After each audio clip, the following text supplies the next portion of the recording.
नमस्कार शेतकरी बंधूंनो, मी प्रवीण पवार, सुखकर्ता कृषी विकास केंद्र कोळगाव, तालुका हदगाव, जिल्हा नांदेड.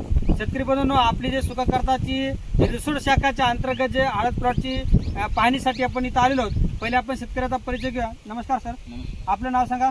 माझे नाव प्रवीण पांडुरंग खोडके, राहणार शेगाव खोडके, तालुका शेनगाव, जिल्हा हिंगोली. तालुका शेनगाव, जिल्हा हिंगोली, म्हणजे गाव शेगाव आहे. बरं, या हळदीची आपण जे लागवड केली आहे ते किती तारखेची सर? ही दिनांक 7 जूनची लागवड आहे. 7 जूनची लागवड आहे, म्हणजे जवळपास 60 दिवसाच्या आसपास हळदीला होत आहेत. त्याला जे आपण संपूर्ण ट्रीटमेंट दिली ते कोण दिली आहे सर? ती सुखकर्ता.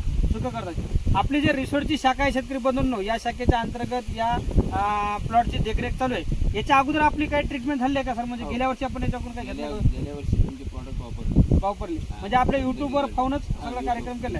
शेतकरी बंधूंनो, शेतकऱ्यांनी आपल्या युट्यूबवर पाहून आपल्या कनेक्टेड राहून गेल्या वर्षी आपल्याला कसं उत्पादन आलं सर? गेल्या वर्षी मस्त छान उत्पादन आलं. बरं, आता तुमच्या आजूबाजूचे प्लॉट जे हळदीचे आहेत आणि आता जे आपण प्लॉट पाहतो याच्यामध्ये तुम्हाला काय फरक वाटते? कसं वाटतं? फरक आहे. कसं आहे कंडिशन सर? कंडिशन आपली चांगली एकदम. शेतकरी बंधूंनो, या वर्षीची जर परिस्थिती बघितली तर पावसाचं जे आहे वातावरण, अतिशय मोठे मोठे पावसाचे खंड, कुठं जास्त पाऊस होतोय, कुठं कमी होतोय, किंवा यावर्षी हळदीच्या झालेल्या उशिरा लागवडी, म्हणजे सगळा याचा परिणाम हळद पिकावर झाला. आणि प्रत्येक शेतकऱ्याची हळद अबायोटिक ट्रेसमध्ये गेले, म्हणजे हळदीवर पिवळेपणा, हळद पिवळी पडणे, हळदीची वाढ न होणे किंवा एकसमान वाढ न होणे, हा प्रॉब्लेम तुम्हाला संपूर्ण प्लॉटमध्ये कुठे दिसणार नाही. याच्या मागे मुख्य कारण म्हणजे शेतकऱ्याने घेतलेली मेहनत. म्हणजे वेळोवेळी जेव्हा शेतकऱ्यांना आपले व्हिडिओ करून माहिती दिली, ते शेतकऱ्यांनी ताबडतोब निविष्ठा आणून सोडल्या आणि अशा पद्धतीने याच्यावर नियोजन केले. आपण जेवढे आता व्हिडिओ झाले तोपर्यंत सगळ्या निविष्ठा झालेल्या आहेत ना याच्यावर?